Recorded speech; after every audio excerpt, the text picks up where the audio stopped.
même avoir mon premier stage, Dieu seul sait. Il a fallu que je passe par des connaissances, parce que c'est comme ça que je comprenais les choses. De connaissance en connaissance, on me faisait des promesses, on me faisait patienter. Et moi, j'étais là, je me disais que forcément, ça va prendre, parce que ces personnes vers qui je me suis dirigé sont des personnes en qui j'ai confiance. Mais un jour, sur les réseaux sociaux, que j'ai fait connaissance du programme Voix des jeunes jobs.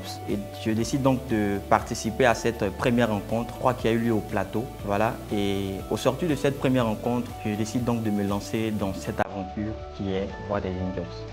Comment ça va? Comment ça va? Comment ça va la famille? Le chemin menant à l'insertion professionnelle est souvent semé d'embûches et seuls les plus persévérants parviennent à surmonter les obstacles.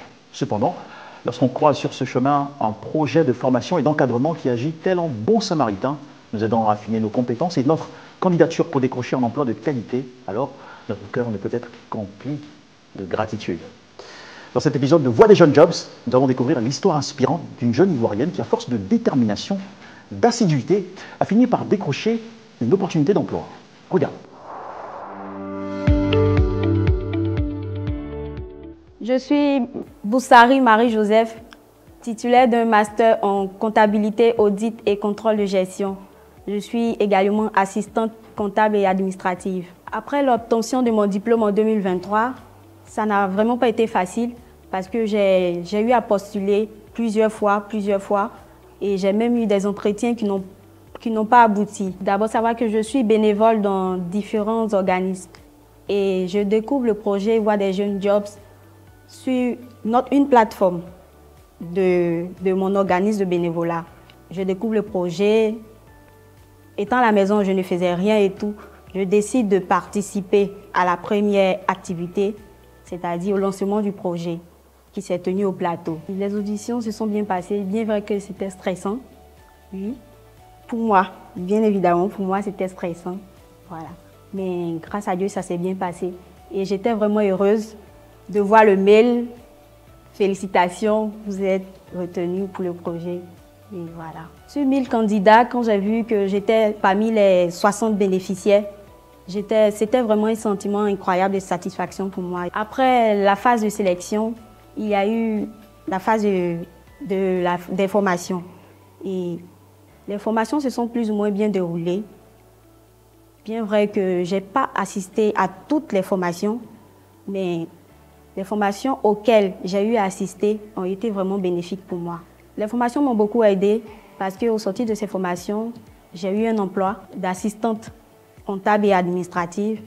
Et comme je l'ai dit plus tôt, c'est un sentiment de satisfaction pour moi de contribuer de manière significative à une entreprise. Au sortir du programme, c'est un sentiment de satisfaction d'être aujourd'hui en tant qu'assistante comptable. Ce n'est pas permis à tout le monde, mine de rien.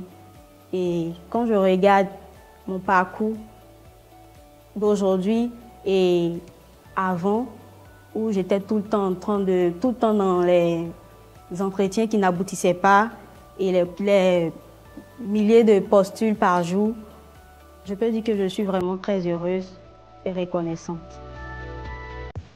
Une histoire comme à chaque numéro qui nous offre des expériences variées sur la manière dont un jeune peut rechercher et obtenir du boulot. Vous savez, ça fait du bien de s'inspirer de l'expérience des autres. Allez, on part maintenant pour la rubrique Astuces emploi, où nous vous donnons des tips sur l'insertion professionnelle. Comment créer ou développer son propre réseau professionnel? C'est à cette question que nous allons vous répondre. Alors, let's go! On marche vers l'insertion. Vous qui aimez rester dans votre coin là, dans le monde du travail, il faut apprendre à aller vers les autres. Parce que créer et développer un réseau professionnel est essentiel pour avancer dans sa carrière et atteindre ses objectifs. Voici 4 astuces pour y parvenir. Définissez vos objectifs et votre audience cible. Avant de commencer à construire votre réseau, il est important de définir clairement vos objectifs professionnels. Cela peut inclure des objectifs tels que trouver un nouvel emploi, obtenir des conseils d'experts dans votre domaine ou élargir vos opportunités de collaboration. Ensuite, identifiez votre audience cible en fonction de ces objectifs. Cela peut être des professionnels de votre secteur, des mentors potentiels, des recruteurs, etc. Participez à des événements professionnels et de réseautage. Oui, oui, ne restez pas dans votre coin. Ça ne paye pas de billet d'avion. Assistez à des conférences, des salons professionnels, des séminaires et d'autres événements similaires est un excellent moyen de rencontrer des personnes partageant les mêmes intérêts et de développer votre réseau. Soyez proactif en engageant des conversations avec les participants. Posez des questions et échangez vos coordonnées professionnelles. Les tantis qui n'aiment pas donner leur numéro là. Oui, oui, donnez votre numéro. On ne sait jamais. Et puis si vous voulez même là, faites votre carte de visite. N'oubliez pas de suivre ces rencontres par des invitations à connecter sur les réseaux sociaux professionnels comme LinkedIn. On ne t'a pas dit d'aller chercher foyer là-bas. Utilisez les réseaux sociaux à votre avantage. Les plateformes de réseautage social telles que LinkedIn sont des outils puissants pour développer votre réseau professionnel. Et puis au passage, si jusque-là vous n'avez pas encore LinkedIn dans votre téléphone, pardonnez, allez sur Play Store ou bien App Store et puis téléchargez LinkedIn. Assurez-vous par la suite que votre profil LinkedIn est complet et professionnel. Mettez en avant vos compétences, vos réalisations et vos expériences pertinentes. Ne vous asseyez plus sur ce que vous savez faire. Parce que si vous ne parlez pas de ça, on ne va jamais vous contacter. Participez à des groupes professionnels, partagez des contenus pertinents et interagissez avec vos contacts pour renforcer vos relations. N'oubliez pas de donner avant de recevoir. Ici, là, on n'a pas demandé d'être ami. Faut pas être bas. Le réseautage professionnel ne consiste pas seulement à demander des faveurs ou des conseils aux autres, mais aussi à offrir de l'aide et du soutien lorsque vous le pouvez.